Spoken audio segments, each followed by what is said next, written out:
Hello and welcome to the PowerDrift podcast. And today I'm here to ask you a question. Why are you guys complaining so much? But before we get into that, subscribe button, bell notification icon. And if you like this video and you have friends who complain a lot, please do like this video and share it with them so that they understand that this kind of negativity is not really getting us anywhere. Negativity. The biggest unlock I think that the internet has had for the human race is the ability to vent negativity into a safe space, as it were, and that seems to be internet, Twitter in specific. And we do a lot of reviews, we put out a lot of news, we put out a lot of opinion, and we hear a lot of negativity back, not in the sense of your review was poor or your video quality was bad, but stuff like, "Arey, this motorcycle only has 17 bhp, if it had 20, it had been better." At the stage where we've only seen a photograph of the motorcycle, or they said we're going to release this motorcycle, and you'll be like, "Arey, this thing is 3 years late." Or they'll release a motorcycle, you look at the price and say, "Arey, ye kaun lega?" Or they'll release a motorcycle, you say, "Arey, where are the roads to ride this motorcycle?" Now, here is the thing. Being negative is very easy for us to do, right? And if you were to take PowerDrift and turn it into a negativity-oriented video source, I think we'd do even better than we do in terms of numbers. We'd have more subscribers and all of that. Because being negative is easy, it's entertaining, and it's a lot of fun. But ultimately, it's a little bit corrosive. What it means is you're beginning to become a little bit more cynical. And the optimism, which is, to me, the foundation of life, of civilization, of everything we've achieved so far, is going away from you, but you're not realizing it. Why am I saying this? When I started road testing, one of the first things that my editor at that point, a man called Bijoy Kumar Wai, would tell us is, remember that you're in the business of celebrating vehicles first and everything else later. The idea that we have personal mobility of this form that gives us so many emotions, so much, it evokes so many feelings, sensations, we create so many memories for us, is why we are in this business in the first place, right? When I was a 18-year-old, 19-year-old kid thinking about road testing motorcycles for a living, do you think my idea was, I'm going to go out there and I'm going to, find plot holes and loopholes in every single motorcycle that I come across? Obviously not, right? And I'm assuming that you are in the same place because you're also looking at the motorcycle world and saying, wow, that will be such a great motorcycle to own, as opposed to, wow, that motorcycle is going to be so hot to ride in traffic, it's useless, right?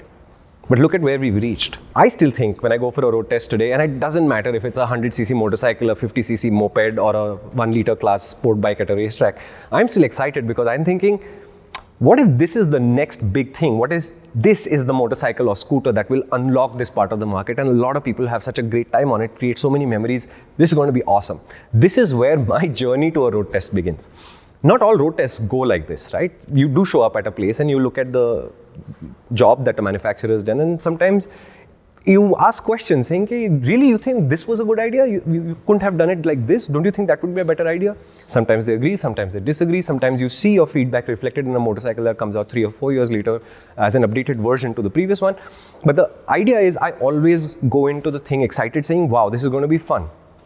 And in the process, I have learned to ignore the first impression of the thing as you see it on Instagram or something as your first sort of formative sight of the motorcycle, right? So when Yamaha launches the Aerox, my first reaction is not what is wrong with this vehicle, but my first reaction is also not what is right with this vehicle.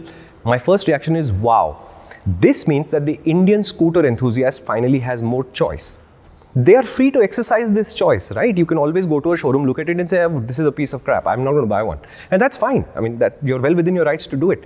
But when you start saying these kind of things online straight away, you are building your own mindset. So by the time you are ready to say, hey, look, I want to buy a 15 bhp scooter, the only choice I have is the Aerox or the SR150, you already have preconceived notions about both of these things before even having seen them in the flesh. Why are you doing this to yourself? As a road tester, I cannot afford to do it at all. But I'm saying as an enthusiast who loves the idea of being on two wheels or leaning into corners, why would you write off products before you've had a chance to see them for yourself, experience for yourself? I also get a lot of people who say, oh, that bike is too big for me, I will never be able to afford it. Why? Who said that you have to own them today? I mean, 10 years ago, I couldn't afford a big bike, but that didn't mean that I will never afford a big bike. It just meant that today I'm in a situation where I can't have one. So I bought the 390 Duke because that was the fastest machine I could afford at that point of time. It's hilariously good. I still have it. I'm still in love with it. And I still think it's an incredible motorcycle. It didn't stop me from dreaming about a Ducati or an Aprilia or something like that. Right? If you're 23, 24, 25 years old, by the function of how human civilization works, your salary is beginning to grow, but it is at a relatively modest level. Find the best bike you can afford at that modest level and start your life with motorcycles. Coming online and saying, oh, Ducati made another 11 lakh rupee bike, what the hell, इसमें हमको क्या फ़ायदा होने वाला है? आज नहीं होएगा, maybe 5 साल में होएगा. Give yourself time, work hard towards it, it can be achieved. But fundamentally the point I'm making is I see a lot of us enthusiasts falling into the trap of criticizing things just by seeing something online or falling in line with somebody's opinion we see online. And to me, that's a bad place to begin. Think about who is offering that opinion and what is the value of that opinion based on who is offering it. Okay, so for example, if your father is say a superb accountant at the top of his game and he starts to give you advice on how nuclear fusion works, would you take your father very seriously? You can't, right? Because what does this man know about nuclear fusion? And in the same way, if you met a nuclear scientist who decided to give your father advice about accountancy, would your father take that very seriously? Because I mean, he's a nuclear scientist, what does he know about accounts? In the exact same way, if you think that I do good work with motorcycles and I say I think this is a great idea, you should take it seriously, but only as an opinion that I'm offering. It should not become your gospel. And this is true for every single person who tests motorcycles or rides for a living. Ultimately, you have to ride this motorcycle or scooter, so the ultimate opinion that matters is yours. But if you start opinion forming from a negative place, you're painting yourself into a corner that you will not be able to get out of. So, that's all I wanted to tell you about in this podcast, because I see a trend towards a lot of online negativity going on. You can counter that by being positive online as well, but that doesn't seem to be very natural to us right now. What is positively a trend is that we go online and we criticize things, and I mean, look at what Twitter has become, right? It's become a place for you to rant about Uber and your gas service and whatever else is wrong with the world. There's more to the internet than that. There's more to motorcycles than that for sure. It's a huge, positive, optimistic, amazing, life-changing experience. How could you start that by saying, I think that bike's price is wrong?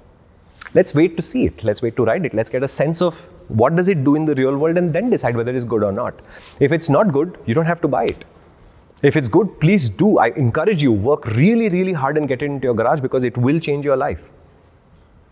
Thank you so much for watching. This is the PowerDrift podcast. I know this seems like a little bit of a rant, but it really, really bothers me, the amount of negativity that's out there, especially on the part of genuine, warm, sensitive enthusiasts who feel the love for motorcycling, but this is what they do online. It really, really bothers me because I think it sets the tone wrong. I invite you to try and fix it.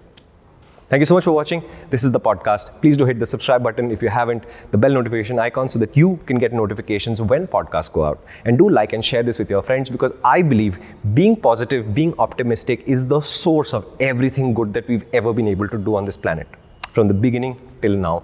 And for the motorcycles, let's start today.